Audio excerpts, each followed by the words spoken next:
नमस्कार दोस्तों, मेरा नाम है भालचंद्र। ब्रह्मांड सिद्धि अष्टों में आप सभी का स्वागत है। आज के इस वीडियो में हम चर्चा करने वाले हैं कि शुक्र अगर चतुर्थ भाव में है तो उसके जो लक्षण हैं वो किस प्रकार के होते हैं, उसके जो परिणाम हैं वो आपके कुंडली में किस प्रकार के मिल सकते हैं, उसके बारे में चर्चा इस वीडियो में हम करने वाले हैं।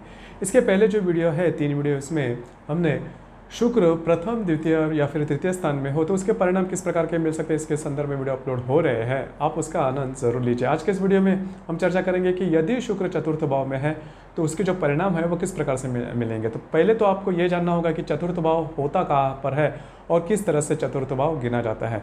आप यहाँ पर देख रहे हो कि ये कुंडली की जो आकृति है वहाँ पर करीबन 12 खाने होते हैं। हर खाने को घर ऐसे कहा जाता है या फिर स्थान ऐसे कहा जाता है। तो इसकी जो गिनती होती है वो यहाँ से होती है। इसे प्रथम स्थान कहा जाता है या फिर लगन स्थान भी कहा जाता है। अभी इसे लगन स्थान क्यों कहते हैं उसके बारे में जो पहला वीडियो हमने अपलोड किया था शुक्र प्रथम भाव में, उसमें डिटेल में उसके बारे में बताया गया है।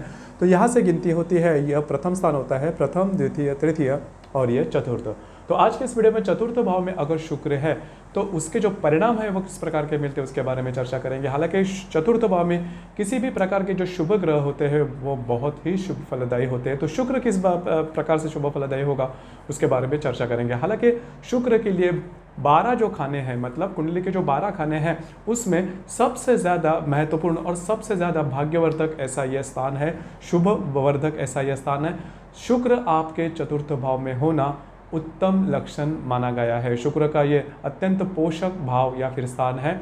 घर संसार में आनंद लेने वाले ये व्यक्ति होते हैं। मतलब अगर आपके चतुर्थ भाव में शुक्र है तो वह जो व्यक्ति होते हैं, वो जो घर के जो लोग होते हैं या फिर घर के जो सुख होता है उसमें काफ़ी ज़्यादा आनंद लेते हैं और घर के बारे में बहुत ही ज़्यादा सोचने वाले होते हैं, काफ़ी ज़्यादा सेटिस्फाइड होते हैं, काफ़ी ज़्यादा समाधानी होते हैं। और देखिए, जो व्यक्ति समाधानी होता है, वो जो व्यक्ति संतुष्ट होता है वो काफ़ी सुखी माना जाता है। क्योंकि सुख की जो व्याख्या होती है वो व्याख्या आपके पास कितने पैसे हैं या फिर आपके पास कितनी संपत्ति है उससे नहीं की जाती, आप कितने समाधानी हो। अगर आप सेटिस्फाइड हो, आप संतुष्ट हो, तो फिर आप बहुत ज़्यादा सुखी हो। तो ऐसी व्याख्या होती है। इसी वजह से यह जो व्यक्ति होते हैं वो बहुत ज़्यादा संतुष्ट होते हैं, सुखी होते हैं, समाधानी होते हैं। और घर के जो लोग होते हैं उनके साथ उनके जो संबंध होते हैं वो काफ़ी प्यार भरे होते हैं।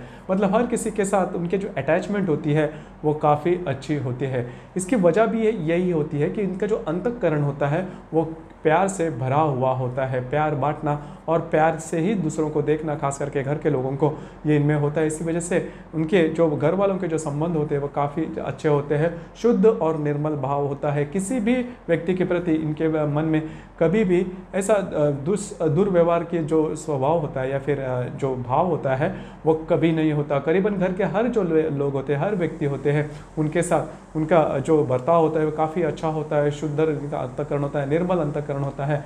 और घर में हमेशा आप देखोगे तो इनके घर में आनंद बहुत बड़ी मात्रा में देखा जाता है और उनके मन में जो समाधान होता है, इसी वजह से ये बात होती है। और हृदय में हमेशा स्वच्छ प्रेम दिखाई देता है। मतलब किसी भी व्यक्ति के प्रति इनके मन में, मतलब अगर वो घर की व्यक्ति हो या फिर घर के बाहर की भी व्यक्ति हो, तो पॉजिटिव थिंकिंग जिसे हम बोलते हैं, किसी भी व्यक्ति के प्रति सकारात्मक सोच जो हम बोलते हैं वो इनमें दिखाई देती है।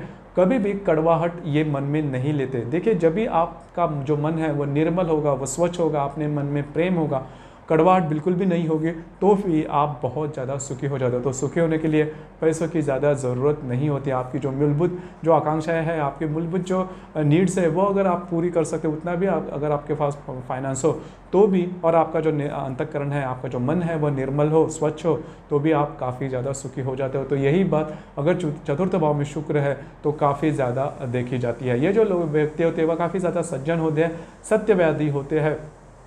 इसके और इनका जो अंतःकरण जो अभी तक हमने बात की तो काफ़ी अच्छा देखा जाता है। घर के अभी मामले में अगर देखा जाए तो घर को हमेशा स्वच्छ रखने के पीछे, नीट एंड क्लीन रखने के पीछे लगे हुए रहते हैं।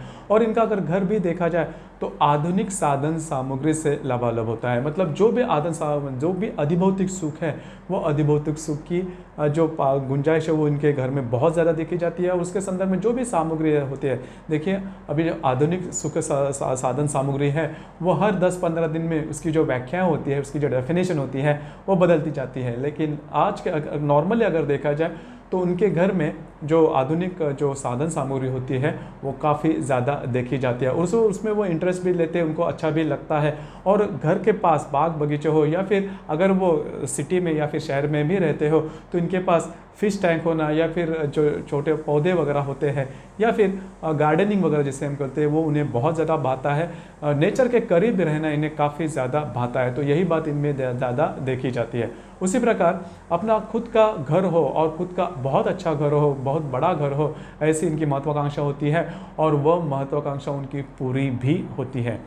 जीवन का जो उत्तरार्ध होता है वो इनके लिए बहुत ही अच्छा और सुखमय होता है। नॉर्मली क्या देखा जाता है कि कई जो लोग होते हैं उनका जीवन जो होता है काफ़ी अच्छा होता है, लेकिन उत्तरार्ध जो होता है वो इतना अच्छा नहीं होता। लेकिन अगर आपके कुंडली में शुक्र अगर चतुर्थ भाव में है तो आपका जीवन का जो उत्तरार्ध है वो काफ़ी अच्छा होता है, सुखासीन होता है।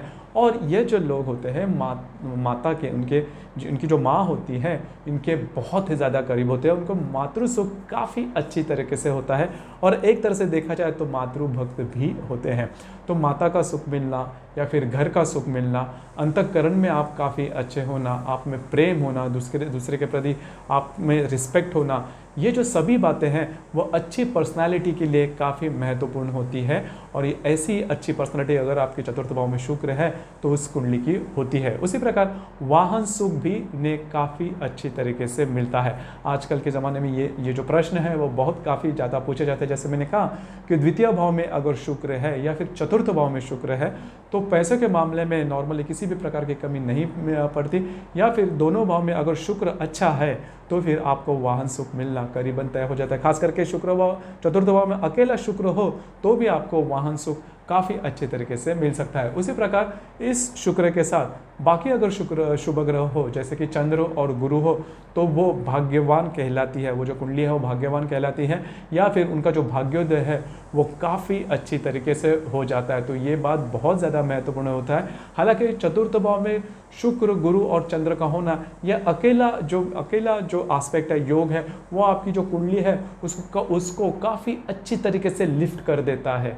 जी हाँ, ये बात बहुत महत्वपूर्ण है और बहुत ही ज़्यादा इम्पॉर्टेंट है। अगर शुक्र के बारे में ये बात अगर आप जान लो तो कोई भी अगर कुंडली में अगर बाकी के कोई भी अलग अलग ग्रह योग हो, लेकिन अगर चतुर्थ भाव में शुक्र चंद्र गुरु जैसे शुभ ग्रह होंगे तो जो कुंडली का जो भाव है या फिर जो फाइनेंशियल स्टेटस है, आर्थिक जो तत्व है, आर्थिक महत्व है, वो काफ़ी बढ़ जाता है। कुंडली जो है वो भाग्यवान कहलाती है। उसी प्रकार अगर स्त्री के कुंडली में चतुर्थ भाव में गुरु है, चतुर्थ भाव में शुक्र है और शुक्र के साथ अगर चंद्र गुरु है या फिर शुभ ग्रह है तो उस कुंडली की जो वो जो गृहिणी होती है, वो जो स्त्री होती है वो उत्तम गृहिणी की व्याख्या में बैठती है। वो घर का सभी जो काम है अच्छी तरह से कर लेती है। घर का जैसे मैंने कहा घर ठीक ठाक करना, टिप टॉप करना, या फिर घर में आधुनिक जो बातें हैं या आधुनिक साधन सामग्री है वो लाना और घर हमेशा नीट एंड क्लीन रखना, उसके पीछे वो लगी रहती है, जो कि गृहिणी के लिए काफ़ी अच्छी बात होती है। तो वो जो स्त्री होती है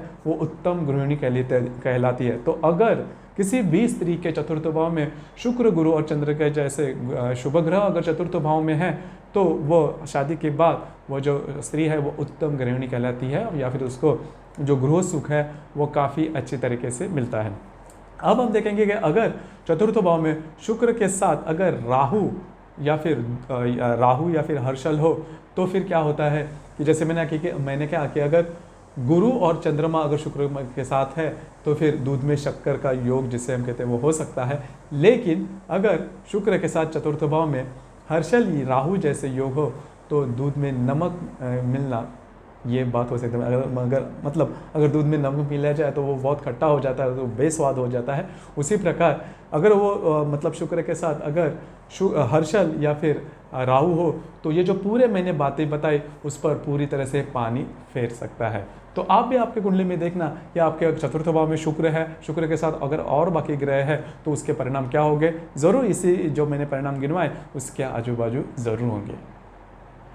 तो दोस्तों ये था चतुर्थ भाव में अगर शुक्र हो तो उसके परिणाम को इस प्रकार से मिलने वाले होते हैं। इसके पहले भी हमने 3 जो वीडियो बनाए उसमें शुक्र अगर पहले तृतीय भाव में हो तो उसके परिणाम क्या होगा इसके बारे में हमने कहा, और वो भी वीडियो ज़रूर देखना। और आपके मन में भी अगर कोई ऐसे विषय है या फिर किसी प्रकार के और भी आपके मन में अगर उत्सुकताएँ हैं तो ज़रूर कमेंट बॉक्स में ज़रूर कमेंट करना। और अपना जो चैनल है ब्रह्मांड सिद्धि एस्ट्रो, इसे लाइक शेयर सब्सक्राइब ज़रूर करना। धन्यवाद।